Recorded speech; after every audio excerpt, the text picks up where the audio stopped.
ஜவ்வரிசி steam cake. Welcome to life with city channel. ஜவ்வரிசி steam cake பண்ணுறதுக்கு ஒரு 200 கிராம் ஜவ்வரிசியை மிக்சியில் போட்டு பொடியாக்கி மாவு பண்ணி வச்சுருக்கேன். அதுக்கு ஒரு 4 டேபிள் ஸ்பூனு அரிசி மாவு, தேவையான சர்க்கரை, தேங்காய் பால் நல்லா திக்காக எடுத்து வச்சுருக்கேன். மிக்சியில் பொடி பண்ண ஒரு 200 கிராம் ஜவ்வரிசி மாவை இதில் போடலாம். 4 டேபிள் ஸ்பூனு அரிசி மாவு போடுறேன். அதில்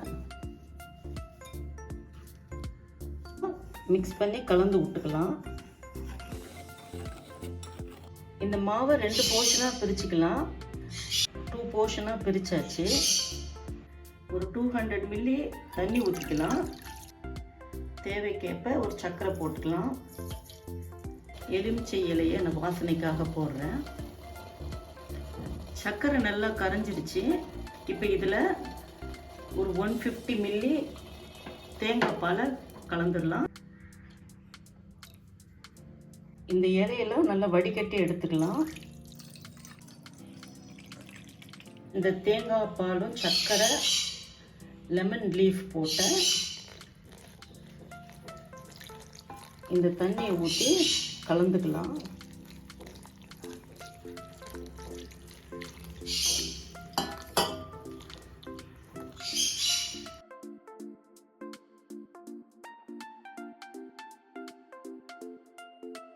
இந்த கன்சிஸ்டன்சியில் இருக்கணும்.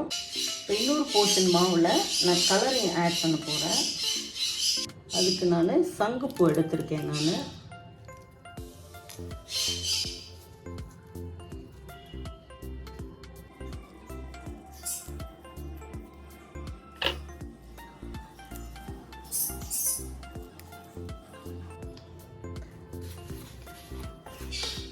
இந்த மாவையும் அந்த தேங்காய் பால் தண்ணி ஊற்றி வச்சுருக்கோம்ல, சர்க்கரை போட்டு அதை மிக்ஸ் பண்ணி இதையும் நம்ம அதே மாதிரி கலந்துக்கிறோம்.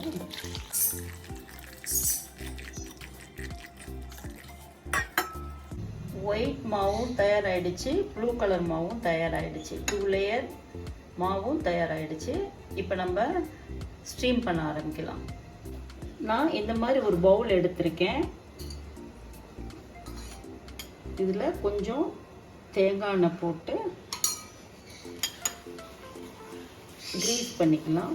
ஃபஸ்ட்டு ஒயிட் லேயர் மாவு போடுறேன் நான்.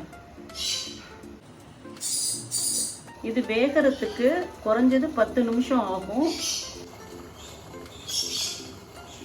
இதை இப்போ மூடி போட்டு வேக வச்சிடலாம். இப்போ நெக்ஸ்ட் லேயர் ப்ளூ கலர் போடுறேன்.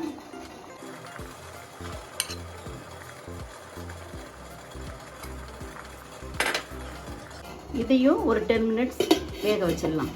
இப்போ ஒயிட் லேயர் ஊற்றிடலாம்.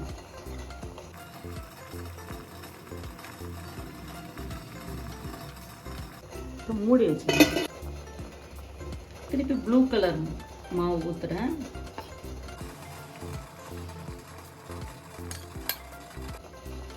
இதையும் மூடி வச்சிடலாம். ஃபைனலாக ஒயிட் லேயரையும் ஊற்றி விட்டுடலாம்.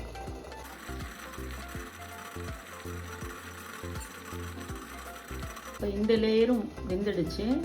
ஜவ்வரிசி கேக் ரெடி ஆகிடுச்சு.